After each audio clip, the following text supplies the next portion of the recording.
The moment the raid entered the dungeon, something felt terribly wrong. The hunters had expected danger, but they had not expected the monsters themselves to behave strangely. A twin-headed orc appeared near the entrance, a creature known as a gravekeeper, and its presence suggested that the dungeon might be filled with undead.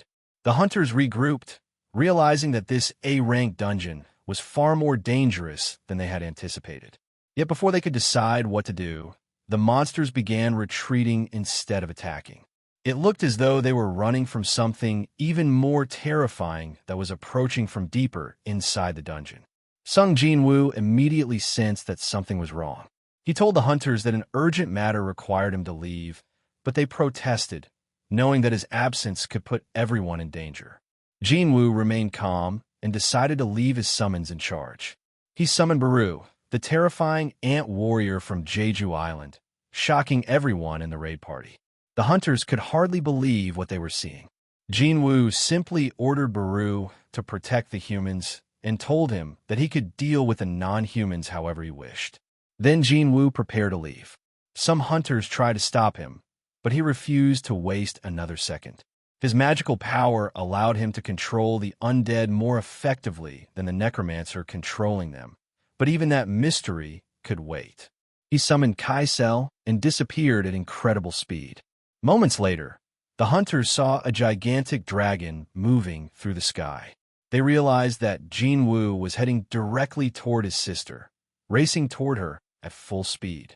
The situation became even more unbelievable when the monsters began protecting the humans instead of attacking them.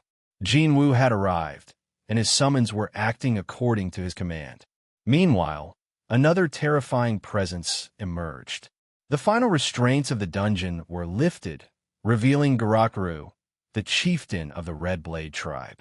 He declared that nothing could stop him now. When he learned that only 3 High Orc warriors were standing against his forces, he laughed at the thought. He considered it pathetic that ordinary orcs could not defeat such a small number of enemies. Nevertheless, he ordered his warriors forward, determined to begin the slaughter. The hunters watched the ants and High Orcs with growing fear. They understood that these creatures possessed overwhelming strength, and if they ever turned against humanity, there would be almost no way to stop them. Yet the raid could not simply be canceled. The reporters outside were waiting, and retreating without explanation could create a massive disaster. The hunters decided to continue deeper into the dungeon, unaware that they were walking directly toward an enemy unlike anything they had faced before. As the battle intensified, Guroktaru stepped forward with absolute confidence. His body was covered with tattoos, each marking representing an enemy he had defeated. He proudly explained that the markings symbolized his victories and challenged the High Orc warriors to entertain him. The High Orcs attacked, but Guroktaru remained confident, blocking their strikes and boasting about his strength. He believed that no warrior could stand against him.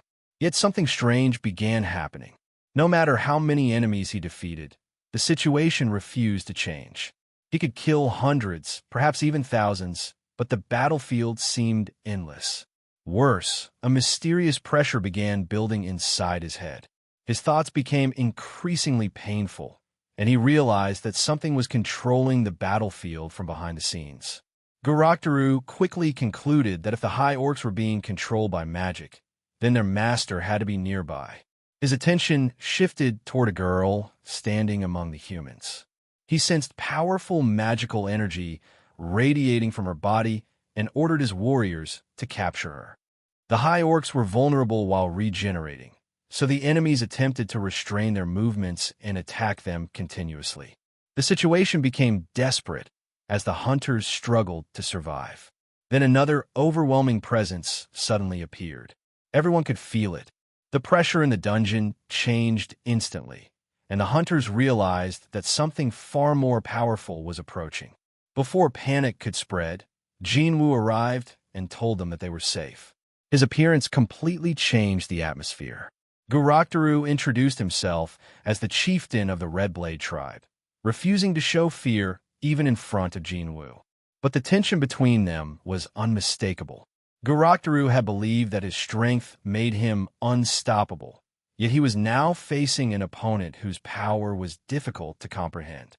Jin-Woo's summons stood ready around the battlefield, while the hunters watched from behind, realizing that they were witnessing a confrontation far beyond an ordinary dungeon raid. The Red Blade warriors had entered the dungeon expecting to dominate their enemies, but the arrival of Jin-Woo had changed everything. Guroktaru's pride remained unbroken, and he continued to challenge those around him. Yet, Jin-Woo's silence carried a different kind of authority. The battlefield seemed to freeze as the two powerful forces faced one another. Guroktaru finally shouted at everyone to remain silent and wait. But the command sounded less like confidence and more like the final warning before an explosive confrontation.